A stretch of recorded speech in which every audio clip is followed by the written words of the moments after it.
मुझे ऐसा प्रतीत हुआ जैसे हमेशा चहचहाने वाली बुआ कहीं खो सी गई है। बात बेबात ठहाका मारकर हंसने वाली बुआ पता नहीं क्यों चुप चुप सी लग रही थी। सौतेली बेटी के ब्याह के बाद तो उन्हें खुश होना चाहिए था, कहा करती थी कि इसकी शादी करके तर जाऊंगी। सौतेली बेटी बुआ को सदा बोझ ही लगा करती थी। उनके जीवन में अगर कुछ कड़वाहट थी तो वो यही थी कि वे एक दुहाजू की पत्नी है। मगर जहाँ चाह वहाँ राह। ससुराल आते ही बुआ ने पति को उंगलियों पर नचाना शुरू कर दिया और समझा बुझा कर सौतेली बेटी को उसके ननिहाल भेज दिया। सौत की निशानी वो बच्ची ही तो थी। जब वो चली गई तो बुआ ने चैन की सांस ली। फूफा पहले पहल तो अपनी बेटी के लिए उदास रहे, मगर धीरे धीरे नई पत्नी के मोहपाश में सब भूल गए। बुआ कभी तीज त्योहार पर भी उसे अपने घर नहीं लाती थी।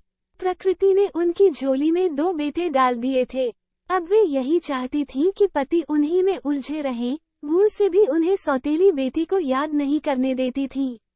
सुनने में आता था कि फूफा की बेटी मेधावी छात्रा है, ननिहाल में सारा काम संभालती है, परंतु नाना की मृत्यु के बाद मामा एक दिन उसे पिता के घर छोड़ गए। 19 बरस की युवा बहन भाइयों के गले से भी नीचे नहीं उतरी थी। पिता ने भी पितातुल्य स्वागत नहीं किया था।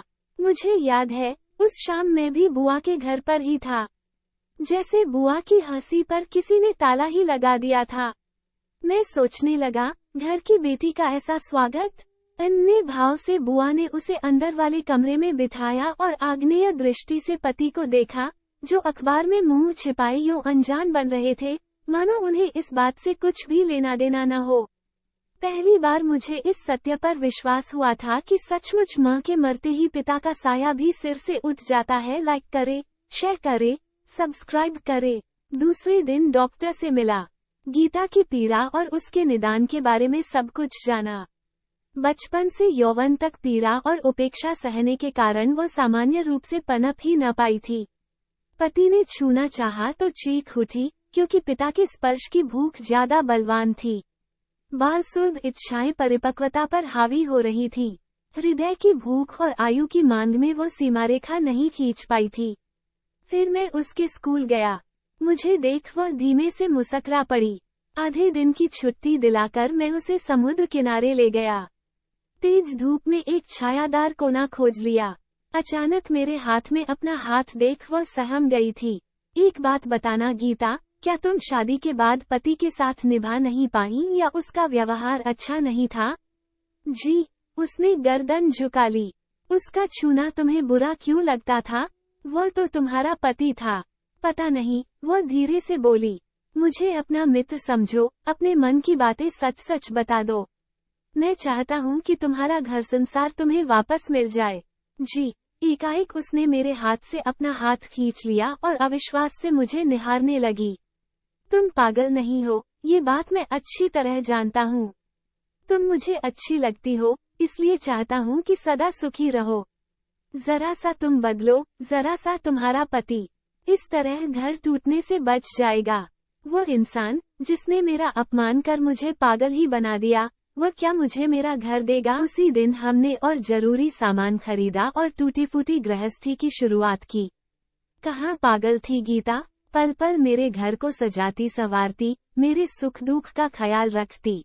मुझे तो ये किसी भी कोण से पागल न लगी थी। हाँ, शरीर अवश्य एक नहीं हो पाए थे, मगर उसके लिए मुझे जरा भी अफसोस नहीं था। वो मुझे अपना समझती थी और मेरे सामीप्य में उसे सुख मिलता था, यही बहुत था। मैं सबको ये दिखा देना चाहता था कि उन्होंने गीता को कितना गलत समझा था, विशेष रूप से उसके पूर्व पति को, जिसने मात्र चंद पलों के शारीरिक सुख के अभाव में हर सुख को ताक पर रख दिया था। गीता मुझे अपने बचपन के खट्टे मीठे अनुभव सुनाती तो मैं बुआ पर खींच उठता। मामा मामी के पास अनाथों की तरह पलते पलते उसने क्या क्या नहीं सहा था। सुनाते सुनाते वो कई बार रो भी पड़ती। ऐसे में उसे बाहों में भर कर धीरज बंधाता। मेरे पिता ने कभी मुड़कर मेरी तरफ नहीं देखा। माँ के जाते ही मैं अनाथ हो गई। अगर मैं मर गई तो क्या आप मेरे बच्चों को अनाथ कर देंगे? गौतम, क्या आप भी ऐसा करेंगे? पुष्पन काल लाइक, शेयर, सब्सक्राइब करें पुष्पन काल। एकाएक उसके प्रश्न पर मैं अवाक रह गया। रूंधे स्वर में उसने फिर से पूछा, क्या आप भी ऐसा ही करेंगे? ऐसा मत सोचो, गीता।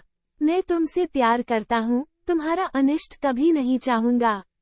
मैं भी अपने पिता से बहुत प्यार करती हूँ, उनका अनिष्ट नहीं चाहती थी, इसलिए कभी उनके पास नहीं आई। माँ मुझे पसंद नहीं करती, मेरी वजह से उनकी गृहस्थी में दरार न पड़े, ऐसा ही सोच सदा अपनी इच्छा मारती रही। लेकिन जब भी आप मेरी तरफ हाथ बढ़ाते हैं तो मेरी इच्छा एकाएक जी सी उठती है। मैं तुम्हारी इच्छा का सम्मान करता हूँ, गीता। मुझे तुमसे कोई शिकायत नहीं है। उसके गाल थपक कर मैं हंस पड़ा। मैं स्वयं हैरान था कि कैसे एक ही रिश्ते में बंधे हुए 2-2 नातों को निभा रहा हूँ। मेरे सामीप्य में उसकी हर मेरे सोचने से क्या होगा? मनुष्य हालात के हाथों का खिलौना ही तो है। वर्तमान में जीने के लिए आपको भी अतीत से हाथ झटकना ही पड़ेगा।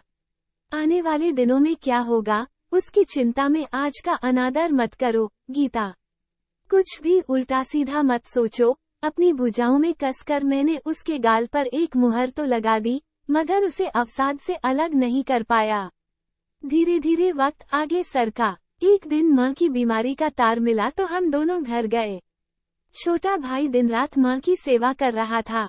गीता ने जाते ही उसे इस जिम्मेदारी से मुक्त किया और कितने ही दिन माँ की सेवा में लगी रही। मैं हर हफ्ते घर जाता रहा। इसी तरह लगभग 1 महीना व्यतीत हो गया। माँ चुप थी और पिताजी सवालिया नजरों से मुझे देखते, जैसे पूछ रहे हों, क्या यह वही गीता है जिसे लोग पागल कहते थे? मैं कई बार सोचता, जरूर बुआ और फूफाजी घर आते होंगे। क्या वे बेटी से मिलते होंगे? क्या अब भी मेरी पत्नी को अपनी पुत्री नहीं समझते होंगे? एक दिन पिताजी ने धीरे से कहा, अपना तबादला यही करा ले बेटे, अकेले हमें अच्छा नहीं लगता। और गीता, उसे कहाँ फेंक दूं? आपका घर पागलखाना तो नहीं है ना? बस करो गौतम। वो तो हमारी सबसे बड़ी भूल थी।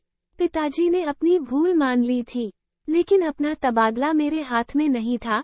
फिर भी मैंने आश्वासन दे दिया। एक दिन आंगन में फूफाजी को खड़े देख एक मिलीजुली भावना से मेरा पूरा शरीर कांप गया। वे माँ का हालचाल पूछने आए थे।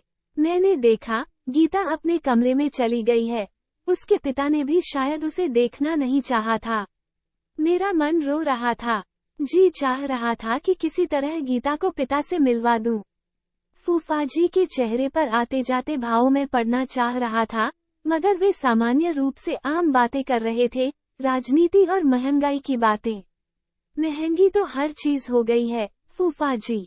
अगर मैं संतान के लिए पिता का प्यार खरीद सकता तो गीता के लिए उसके पिता का थोड़ा सा स्नेह खरीद लेता। मगर कैसे खरीदूं, उसकी कीमत पता नहीं है न। मैंने तीर छोड़ा और वो संभावना के विपरीत ठीक निशाने पर जा बैठा। मैंने हौले से कहा, गीता की बीमारी का तार मिला था न आपको? क्या उसकी मौत का इंतजार था आपको? क्या मांगा था उस गरीब ने आपसे? क्या बिगाड़ा है उसने आपका? सिर्फ यही कि आपके घर में जन्म ले लिया। हेलो दोस्तों, कैसी लगी आपको हमारी इंटरेस्टिंग कहानी? अगर आपको वीडियो अच्छी लगी हो तो वीडियो को लाइक करें, सब्सक्राइब करें और घंटी का बेल आइकन दबाना न भूलें, ताकि हमारी आने वाली इंटरेस्टिंग कहानी आप तक पहुंच जाए।